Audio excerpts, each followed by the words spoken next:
Here's the thing, Kryptonian. 우리가 기다리던 진짜 히어로가 옵니다. Hi, Kara Zor-El. 히어로답지 않은 진짜 히어로 카라 조엘이 말이죠. And I see the truth.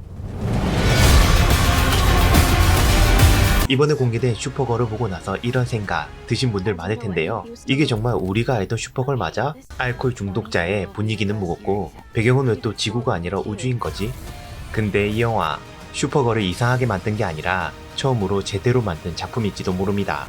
왜냐하면 이번 슈퍼걸은 히어로가 되는 이야기가 아니라 히어로로 살아온 그 이후의 이야기이기 때문이죠.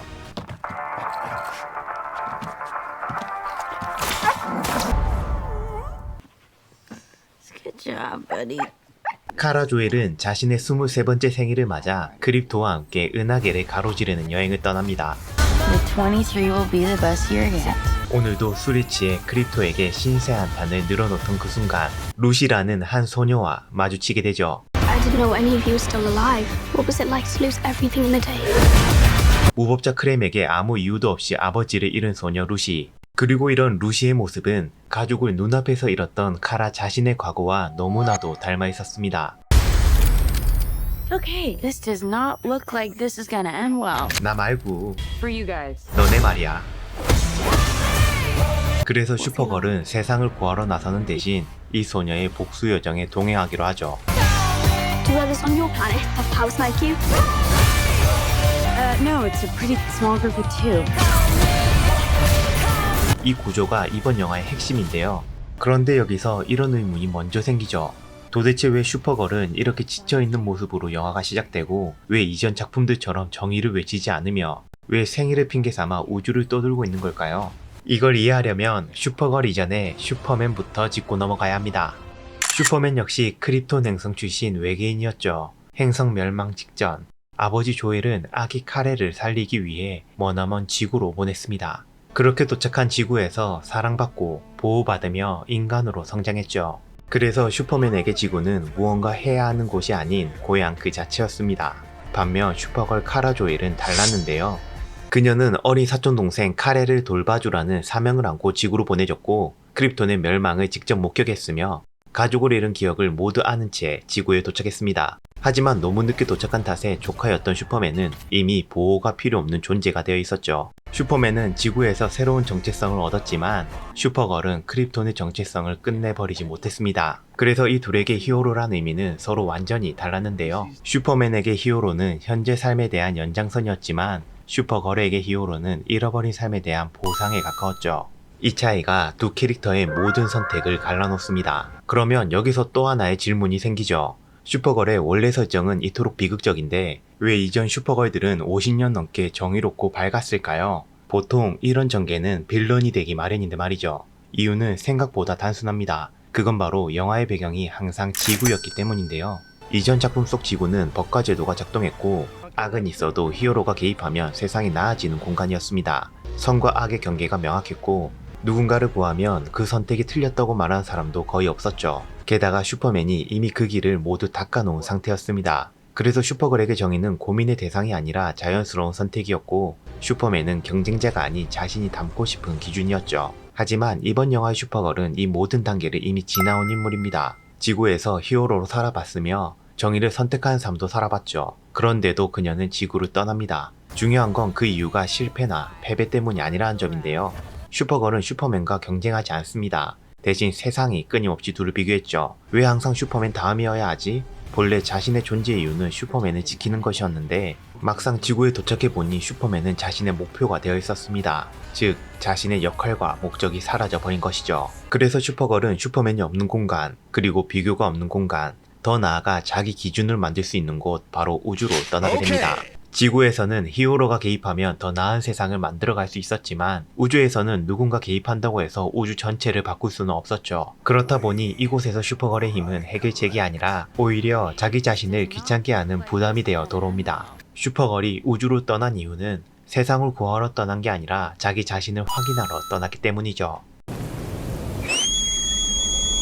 그래서 여기서 질문이 다시 돌아오는데요. 왜 크립톤은 슈퍼맨이 아니라 슈퍼걸 곁에 있을까요? 크립톤은 이번 작품에서 크립톤의 마지막 흔적이자 슈퍼걸이 무너지지 않게 붙잡아주는 존재입니다. Where Where's my dog? 슈퍼맨은 이미 지구의 수호자로 완전히 정착한 인물이지만 방황하는 슈퍼걸에게 크립토는 지금을 버티게 해주는 마지막 끈이죠. 그래서 크립토는 지구에 남지 않고 가장 필요한 존재 곁에 머뭅니다. 어떻게 보면 슈퍼맨 유니버스에서 크립토를 가장 빛나게 해주는 존재는 슈퍼걸이 아닐까 싶은데요. You managed to get most of it on the paper this time. 슈퍼걸이 외롭거나 무너지지 않게 옆에서 지키는 역할이지만 그 방식이 중요하죠. 어떠한 간섭이나 잔소리도 하지 않고 그녀가 스스로 방향을 찾을 때까지 그저 묵묵히 그녀의 행동을 지지합니다. 슈퍼맨 옆에서는 그저 조력자지만 슈퍼걸 옆에서는 반드시 필요한 존재가 되는 것이죠. Come on. 그리고 이번 작품에서 빼놓을 수 없는 캐릭터가 있죠. 바로 DC 유니버스의 대표적인 마초남 로보인데요. 엄청난 존재감을 뿜어내는 현상금 사냥꾼 로보는 DC 유니버스에서 때로는 빌런으로 때로는 히어로로 등장하는 캐릭터인데요. 덩치에 걸맞은 불멸에 가까운 재생력을 가졌으며 살인에 대해 전혀 거부감이 없는 폭력이 규칙이고 돈이 정의라고 생각하는 인물입니다. 일부 만화에서는 저스티스 리그 전체를 상대하기도 했죠. 로보의 설명에 앞서 잠깐 캐스팅 이야기를 하자면 슈퍼걸이 기대되는 것 중 하나가 바로 캐스팅인데 이번 로보를 제이슨 모모아가 맡아 정말 미친 싱크로율을 보여줍니다. 로보를 하기 위해 태어난 사나이라고 봐도 과언이 아닌데 아쿠아맨 시절부터 수년간 바래왔던 DC 팬들의 성원이 드디어 이루어진 것이죠. Here's the thing, Kryptonian.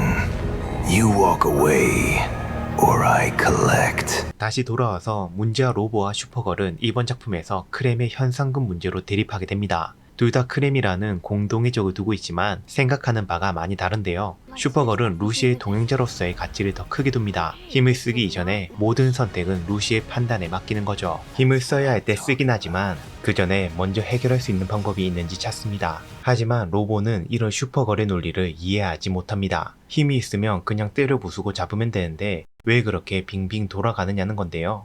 DC는 두 캐릭터를 통해 힘을 가진 존재가 언제 어떤 식으로 그 힘을 쓰느냐를 보여주고 싶은 거죠. 루시는 복수를 원합니다. 하지만 슈퍼걸은 단 한 번도 그건 정의롭지 않으니 하면 안 돼라고 말하지 않죠. 왜냐하면 그녀는 알고 있기 때문인데요. 그녀가 본 정의는 상처받지 않은 사람들이 쉽게 말할 수 있는 단어였기 때문이죠. 그래서 슈퍼걸은 정답을 제시하지 않습니다. 개입은 하되 누군가를 리드하며 대신 결정하지 않죠. 선택은 항상 루시의 몫이며 슈퍼걸은 그 결과를 혼자 짊어지게 두지 않을 뿐인데요. 이 영화에서 슈퍼걸은 정답을 가르치는 히어로가 아니라 틀릴 수도 있는 길을 끝까지 함께 걷는 인물입니다. DC는 이번 슈퍼걸을 통해 분명한 메시지를 던집니다. 슈퍼맨은 희망, 원더우먼은 신화, 그리고 슈퍼걸은 생존자. 고통을 극복한 히어로가 아니라 고통을 안고 살아가는 히어로. 지금 시대의 가장 현실적인 히어로 말이죠. He sees the good in everyone. And I see the truth. 이번 슈퍼걸은 저스티스를 외치지 않습니다. 세상을 구하겠다고 말하지도 않죠. 우리는 늘 히어로에게 옳은 선택만을 요구하지만 이 영화는 그 요구 자체가 폭력이 될 수 있다는 걸 보여줍니다. 여러분은 이번 슈퍼걸 어떻게 보셨나요? 저는 요 근래 개봉한 히어로들 중에서 가장 매력적인 히어로라고 생각하는데요. 과연 그 이름만큼이나 재미있을지 26년 6월 극장에서 확인해 보시죠. 이상 무비인사이드였습니다.